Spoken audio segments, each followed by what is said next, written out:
저는 지난주에도 바울 사도가 유대인들에게 자신이 예수 그리스도를 만나게 되었던 그 만남의 과정에 대한 간증을 하고 있었던 내용을 말씀드린 바가 있습니다. 바울의 간증 설교를 듣던 유대인들은 다시금 소요를 일으키고 말았습니다.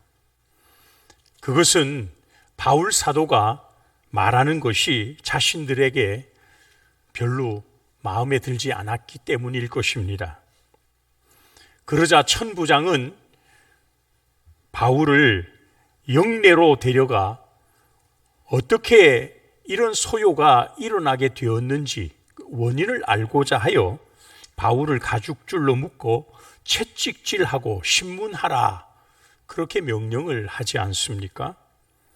그때 바울은 내가 로마 시민권을 가진 로마 사람인데 나의 죄를 정하지도 않고 채찍질을 하는 것이 부당하다라고 하며 반발을 하게 됩니다.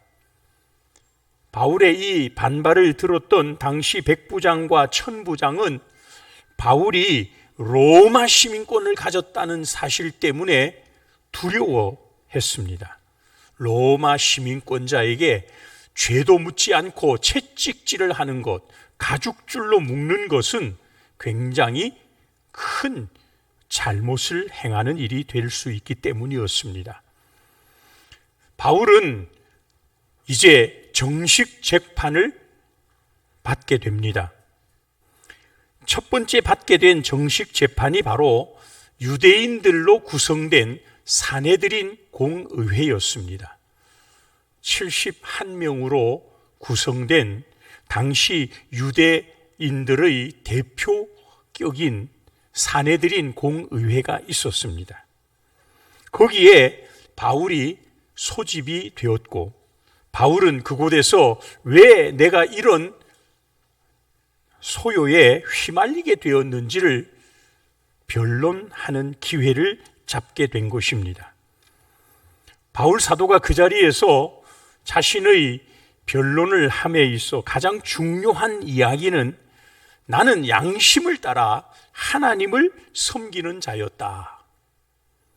그리고 나는 예수님을 만났는데 예수님 그분은 십자가에 못 박아 죽였지만 사흘 만에 살아나신 분이더라. 예수 부활을 증거하기 시작했습니다. 내가 이렇게 예수 부활을 증거하니까 이것을 반대하는 사람들이 오늘 소요를 일으키게 되었다라고 바울이 변론을 하게 된 것입니다. 그러자 사내들인 공의회는 그만 두 쪽이 나서 분쟁에 휩싸이고 말았습니다. 자기들끼리 부활이 있느냐 없느냐의 문제를 가지고 싸움이 일어난 것입니다. 천부장은 이대로 두었다가는 로마 시민인 바울이 혹시라도 잘못될까 봐 다시금 바울을 안전한 군대 영내로 데리고 와서 안전 조치를 취하였다는 사실입니다. 물론 바울이 영내에 안전 조치는 되었지만 사실은 바울은 감금된 상태로 있었을 것입니다. 그런데 오늘 저는 이런 상황 속에 있던 바울에게 예수님이 오셔서 바울에게 바울아 담대하라 라고 하신 이 말씀을 저는 오늘 제목을 삼아서 함께 말씀이 주시는 교훈을 나누려고 합니다. 오늘 말씀은 크게 두 가지 주제를 제가 말씀드릴 것입니다. 첫 번째는 오늘 11절 말씀에 보니까 그날 밤에 주께서 바울 곁에 서서 이르시되 담대하라, 네가 예루살렘에서 나의 일을 증언한 것 같이 로마에서도 증언하여야 하리라, 이 말씀을 하신 겁니다. 그날 밤에 주님이 바울 곁에 오신 겁니다. 바울을 찾아오신 예수님은 바울에게 격려의 말씀을 전하고 있었습니다. 사랑하는 여러분, 저는 오늘 첫 번째 주제로 그날 밤에 찾아오신 주님에 대하여 말씀을 나누려고 합니다. 우리 찬양대원이 불렀던 찬양이 차가운 밤에 찾아오신 예수님, 사랑의 말씀으로 나를 불러주시고 안아주신 예수님에 대한 내용을 찬양을 했는데요. 오늘 이 말씀도 어쩌면 그런 말씀과 통하는 말씀이라 할 수 있습니다. 바울은 지금 군 영내의 감금 상태에 있었습니다. 여러분, 바울이 어떤 파티 장소에 있었던 것이 아니지 않습니까? 바울은 지금 신나고 재미있는 그런 상황에 있었던 바울이 아니라는 사실을 주목해야 합니다. 오늘 본문에 나오는 그날 밤은 바울이 유대인들로부터 붙들려 죽을 위기에 처하여 있다가 로마 천부장에게 겨우 구출되어 목숨만 건지고 군 영내의 감금 상태에 있었던 그날 밤입니다. 사내들인 공의회에서 찢길 뻔했던 바울이 겨우 목숨을 부지한 그날 밤이라는 사실입니다. 오늘 본문 말씀을 좀 더 보면 바울을 죽이려고 암살단이 40명이나 조직되고 바울을 끝까지 죽이겠다라고 죽음을 불사하는 맹세까지 하던 사람들이 바울을 호시탐탐 노려보고 있는 그날 밤입니다. 지금 바울의 상황이 녹록지 않은 상황이라 그 말씀입니다. 어쩌면 바울에게 있어서 그날 밤은 외롭고 힘들고 지치고 두려울 수밖에 없는 위기의 밤이었다라고 할 수 있습니다. 사랑하는 여러분, 바울 사도는 주님께 대한 그 사랑과 열정은 식지 않았지만 육체적으로 여기저기 끌려다니고 가죽줄에 매이기도 하고 때로는 쇠사슬에 묶여서 끌려다니고 감금 상태에 있고 이런 육체적인 고통을 계속 겪다 보면 사람은 좌절할 수밖에 없다는 것입니다.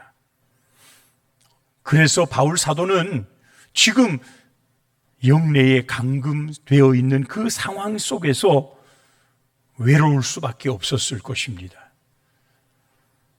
힘들고 지치고 때로는 두려움이 엄습해 오는 그날 밤이었다는 사실입니다. 그런데 여러분, 오늘 본문을 보면 그날 밤에 주님이 바울을 찾아오신 것입니다. 그리고 바울에게 격려와 위로의 말씀을 하고 있는 것입니다. 11절 말씀에 담대하라, 네가 예루살렘에서 나의 일을 증언한 것 같이 로마에서도 증언하여야 하리라. 여러분, 한번 생각해 보십시오. 그날 밤에 외로워서 눈물을 흘리며 기도하고 있었던 바울에게 주님이 찾아오신 것 아닙니까? 찾아오신 주님이 바울에게 담대하여라, 내가 너와 함께 하겠다. 내가 지금 예루살렘에서 복음을 전했던 것처럼 너는 로마까지 가서 복음을 전할 것이야. 이 말씀을 주실 때 바울의 심정이 어떻겠느냐 하는 것입니다. 얼마나 위로가 됐겠습니까? 얼마나 주님으로부터 그런 말을 들었던 바울이기에 힘이 되었겠는가, 그런 생각을 해볼 수 있습니다.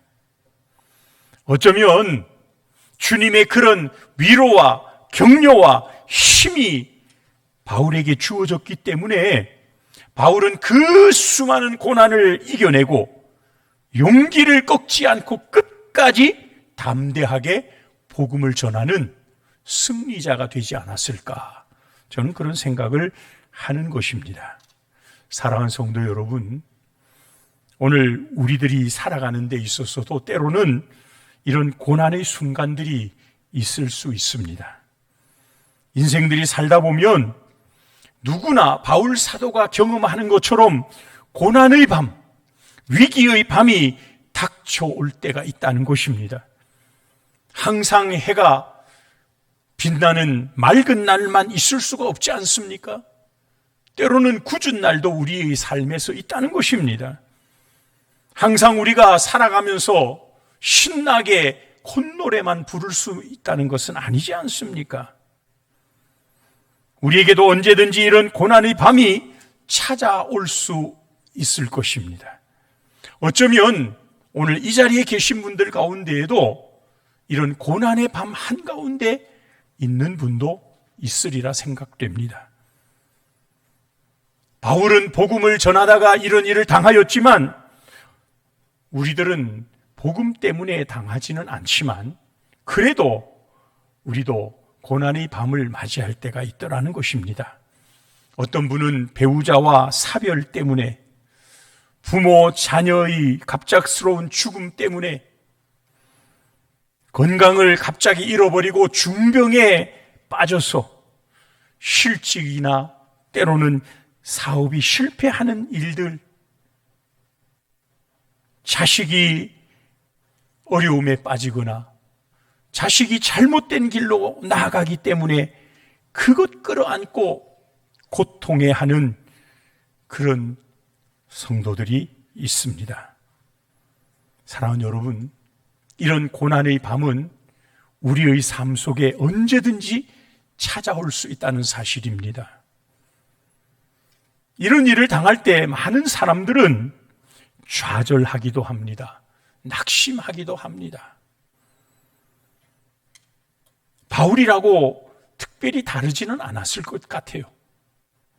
그런데 여러분, 중요한 것은 그런 고난의 밤, 그런 힘들고 어려운 고통의 밤에 주님이 찾아오셨다는 사실입니다. 여러분, 마태복음 28장 마지막 부분에 보면 볼지어다, 마태복음 28장 19절 20절에 보면 처음에는 너희는 가서 모든 민족을 제자로 삼아 아버지와 아들과 성령의 이름으로 세례를 베푸라. 내가 너희와 너희에게 분부한 모든 것을 가르쳐 지키게 하라. 그 다음에 하신 말씀이 중요해요. 볼지어다 내가 세상 끝날까지 너희와 항상 함께 있으리라. 한번 따라합시다. 볼지어다 내가 세상 끝날까지 너희와 항상 함께 있으리라. 여러분, 이게 주님이 제자들에게 하신 약속의 말씀인 겁니다. 주님을 믿고 따르는 제자들을 위한 주님의 놀라운 약속의 말씀인 것입니다. 사랑하는 여러분, 이 약속의 말씀은 제자들에게 주신 말씀만이 아니라 오늘 신앙생활을 하고 있는 저와 여러분 모두에게도 주시는 약속의 말씀으로 받으시기를 주님의 이름으로 축복합니다. 사랑하는 여러분, 우리에게 고난의 밤이 찾아오셨습니까? 낙심만 하고 실망만 하고 슬퍼만 하지 않기를 바랍니다. 우리에게는 약속하신 주님이 함께 하시기 때문입니다. 그 주님이 우리가 기도할 때 찾아오시기 때문입니다. 사랑하는 여러분, 여러분에게 주님이 찾아오지 않는다고 생각하시는 분이 계십니까? 여러분은 기도하지 않기 때문에 주님이 가까이 오신 걸 못 느낄 것 뿐입니다. 기도하시는 분들에게는 반드시 주님이 찾아오시게 됩니다.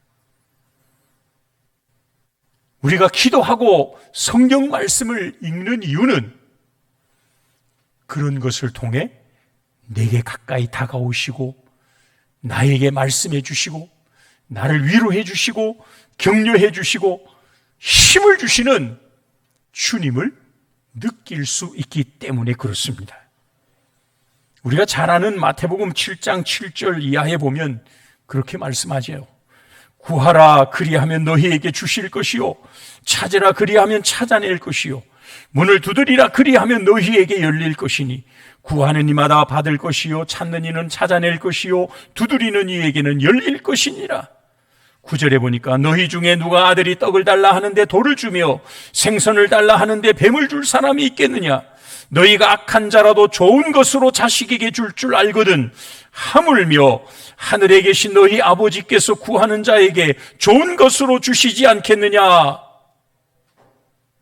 기도하면 하나님은 반드시 주신다고 약속하시잖아요.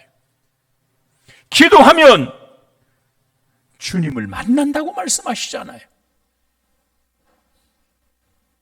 여러분, 오늘 본문 11절에도 영내에 감금되어 있던 바울이 아마 그 시간에 기도했을 것으로 보입니다. 그때 주님이 찾아오셨습니다. 그날 밤에 주님이 찾아오셔서 뭐라고 말합니까? 담대하라. 네가 예루살렘에서 나의 일을 증언한 것 같이 로마에서도 증언하여야 하리라. 여러분, 이 말씀에서요, 담대하라라는 이 말씀을 원문에 보니까 다르세이라는 말을 썼어요. 이 다르세이라는 말은요, 용감하여라, 힘을 내어라, 그 말이. 이 다르세이라는 말은 사실 다르세이라는 말은요, 다르세오에서 온 말이에요. 이 다르세오의 현재 명령법이 다르세이가 되거든요. 이 다르세오는 용감하다, 힘을 내다 이런 말인데 이게 명령형이 되고 있는 거예요. 재미있는 것은요, 이 다르세오라는 이 말이 신약 성경에는 오직 명령형으로만 사용되고 있다는 사실이에요. 그래서 오늘 본문에 나오는 담대하라 이 말은 다르세이라는 명령의 말로 주어진 거예요.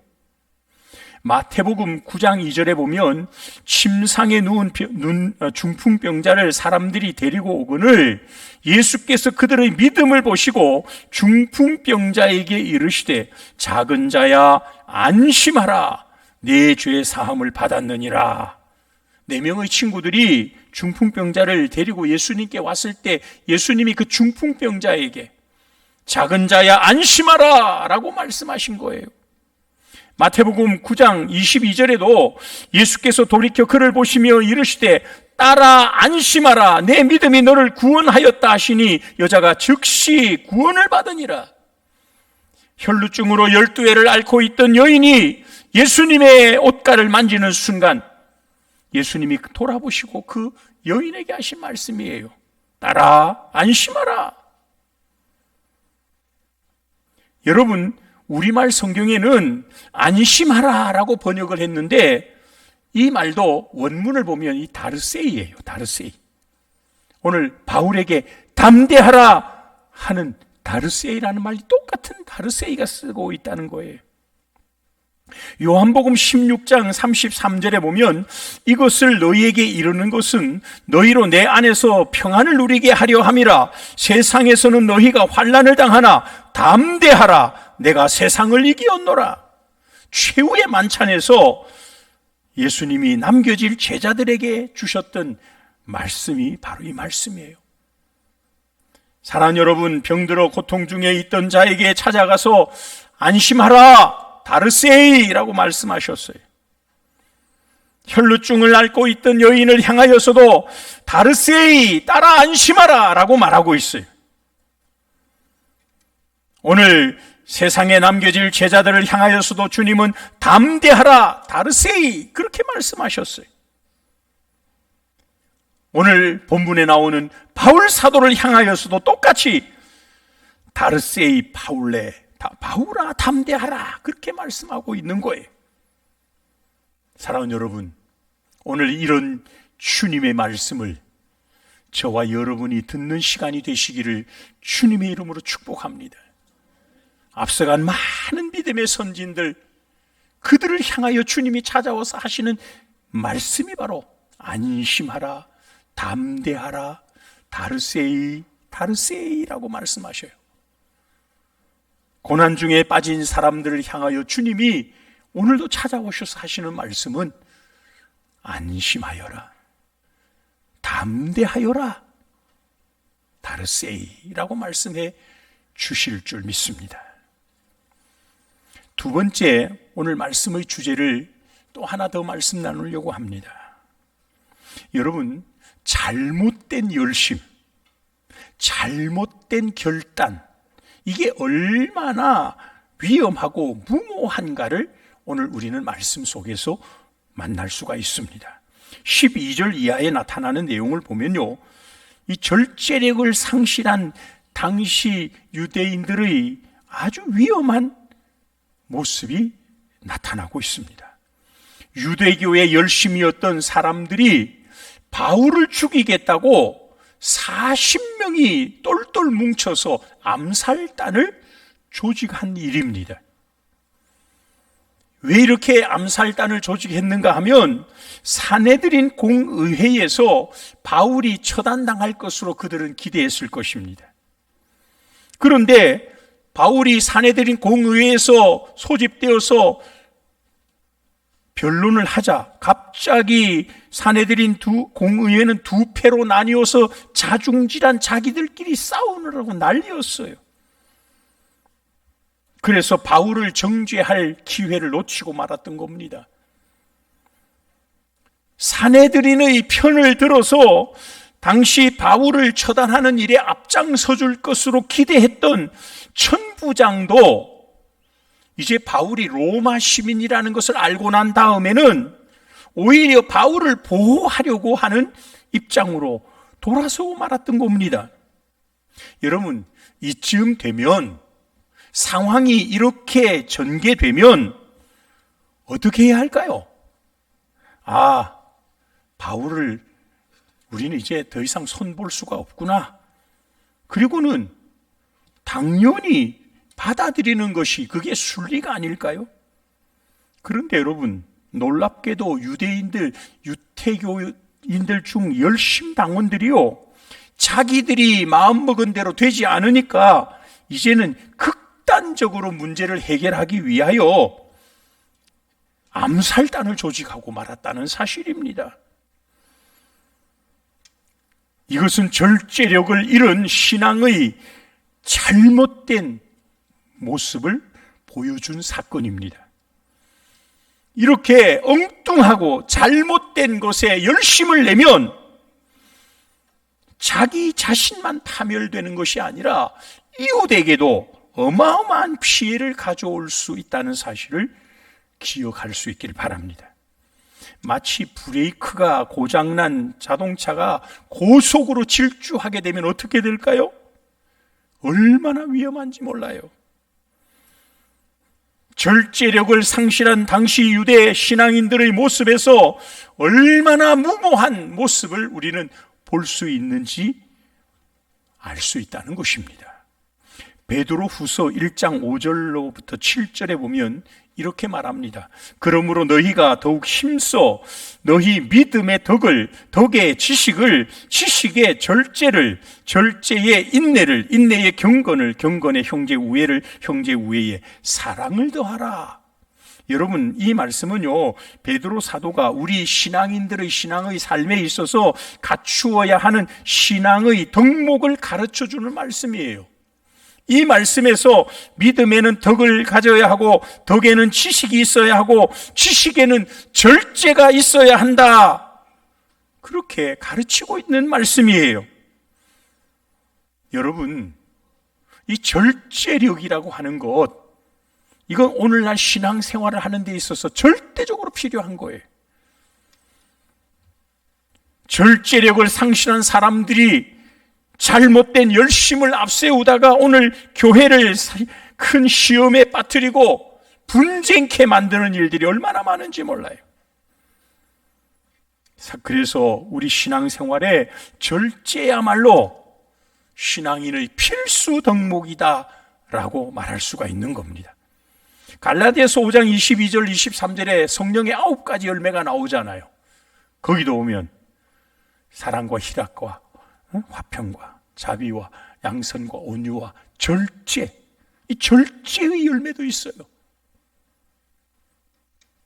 여러분, 오늘 신앙인들의 모습에 때로는 열심이 중요한 역할을 하고 있습니다. 그런데 열심만큼이나 중요한 것이 절제라는 사실을 기억하시기를 축복합니다.